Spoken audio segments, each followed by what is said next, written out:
Hello everyone, welcome back to my new blog. कैसे हैं आप सभी लोग। आशा करती हूँ कि आप सभी लोग बहुत ही बढ़िया होंगे और अपने एग्ज़ाम की तैयारी में फिर से नए तरीके से जुट गए होंगे।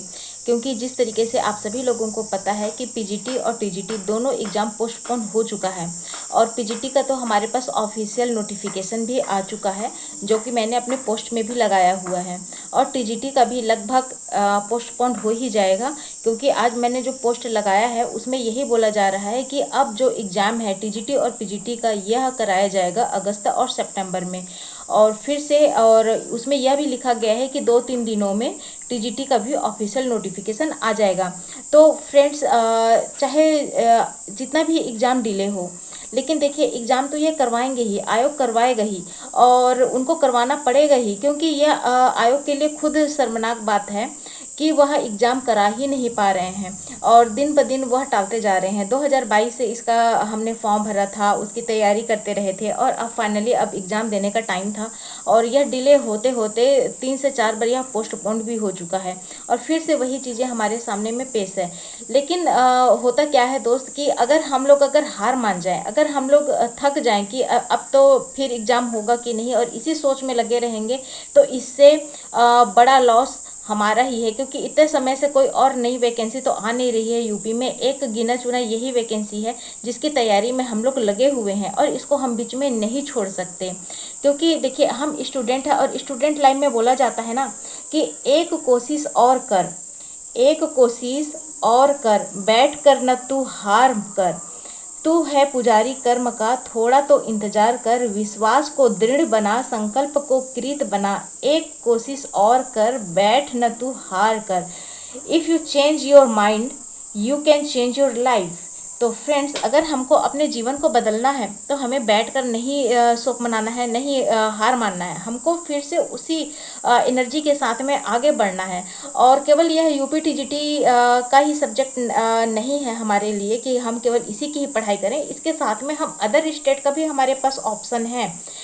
और देखिए केवीएस पीजीटी बायोलॉजी है, ईएमआरएस टीजीटी और पीजीटी बायोलॉजी आता है, तो हमको वो भी तैयारी हम कर सकते हैं। उसमें क्या हो जाता है कि केवल लैंग्वेज के 10-10 नंबर के हो जाते हैं, पेडागोजी का 40 नंबर हो जाता है और जो सब्जेक्ट कंसर्न होता है उसमें हमको 100 नंबर होता है। तो हमको केवल क्या करना है, केवल थोड़ा बहुत अपना हिंदी इंग्लिश और जो आजकल जो जीके जीएस है, करंट अफेयर्स है, ये सबको हमको थोड़ा सा मजबूत बनाना पड़ेगा। उसके लिए थोड़ा सा टाइम और देना पड़ेगा, जो हम कंटिन्यू अपना बायोलॉजी या फिर टीजीटी सब्जेक्ट में देते थे।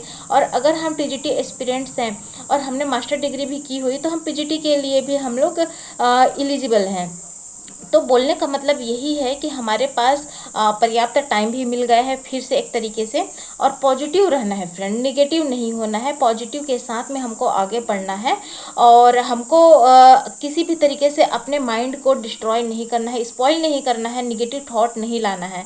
जो भी अब ये ड्यूरेशन फिर बढ़ा दिया गया है, तो यही सोचना है कि हमको फिर से न्यू एनर्जी के साथ में कंटिन्यू अपनी पढ़ाई को देना है और फिर से अपने जो सिलेबस है उसको कवर करना है। कि और इसके साथ में आप ये भी देखिए, अभी से आप लोग ये भी डाउनलोड करके देखिए कि ईएमआरएस टीजीटी और पीजीटी बायोलॉजी में क्या है, क्योंकि हम लोग बायोलॉजी एस्पिरेंट्स है फ्रेंड, इसलिए मैं बायोलॉजी का मैं बोल रही हूँ कि ईएमआरएस टीजीटी या पीजीटी बायोलॉजी वो आप डाउनलोड करिए, उसका सिलेबस क्या है। और KVS PGT biology TGT biology उसका सिलेबस क्या है, और हमारा यूपी टीजीटी और पीजीटी बायोलॉजी में क्या सिलेबस क्या है। तो ये तीनों को आप मिक्स करते हुए फिर से नए तरीके से आप पढ़ना स्टार्ट करिए। क्योंकि होता क्या है कि अगर हम केवल जूलॉजी या बॉटनी ही पढ़ते रहते हैं तो एक समय के बाद हमको बोरियत फील होने लगती है। तो उस बोरियत से हटने के लिए ही आप आधा घंटा हिंदी पढ़ लीजिए, या फिर सम टाइम आप वीक में 2 दिन या 3 दिन इस तरीके से भी आप बांट सकते हैं कि मेरे को लैंग्वेज पढ़ना है या फिर मुझे रीजनिंग या मैथ पढ़ना है। तो इस तरीके से अगर हम सब्जेक्ट को ही डिस्ट्रीब्यूशन के साथ में अगर लेकर चलते हैं और पैरेलल में हम अपने सब्जेक्ट को लेकर चलते हैं, तो इससे क्या होगा, हम किसी भी अदर एग्जाम की भी तैयारी प्लस अपनी तैयारी या कंटिन्यू बने रहेगा। और हमको बिल्कुल भी हम लोग ये नहीं सोचेंगे अपने आप के लिए, हम अपने आप को मजबूत बनाते रहेंगे और हमको यह फील बिल्कुल भी नहीं आएगा कि हम दूसरे एग्जाम के लिए एलिजिबल नहीं हैं। तो मेरा बोलना यही है कि आप एक मजबूत कैंडिडेट हैं और आगामी जो भी वैकेंसी आएगी तो आप लोग बहुत अच्छे तरीके से कर सकते हैं, मैं भी कर सकती हूँ और मेरी भी यही स्ट्रेटेजी है जो मैं आप लोगों के साथ में आज मैं शेयर कर रही हूँ। तो हार नहीं मानना है फ्रेंड, हमको कंटिन्यू बने रहना है और अपनी तैयारी को बेहतर करना है। तो आज के लिए बस इतना ही। अगर आप मेरे चैनल पर नए हैं तो लाइक, सब्सक्राइब और शेयर जरूर करिए। हमेशा अपना प्यार बना के रखिए और कंटिन्यू आप एस्पिरेंट हैं, पढ़ते रहिए। डिमोटिवेशन का आपके पास कोई वर्ड्स नहीं रहना चाहिए। और जो इन दिनों जो भी न्यूज़ में तरह तरह का जो चलते रहते हैं, न्यूज़ चलते रहते हैं, जैसे अभी जो सोनम वाला केस चल रहा है, तो सोनम फेसबुक खोलो तो, इंस्टाग्राम खोलो तो, कहीं पर भी हर जगह यही चल रहा है। तो आप ये केवल दिमाग का ये डिस्ट्रैक्शन है, चीज़ें होती रहती हैं, लाइफ है इस तरीके से होती रहती हैं। आप उसमें ये मत देखिए कि उसके रिलेटिव ने क्या बोला, उसके भैया ने क्या बोला, क्योंकि अभी न्यूज़ में यही चल रहा है। तो आप इन चीज़ों से दूर रहिए। स्पेशली मैं बोलूँ तो आप अपने ऊपर फोकस करिए। थोड़ा बहुत देख लिए, हो गया।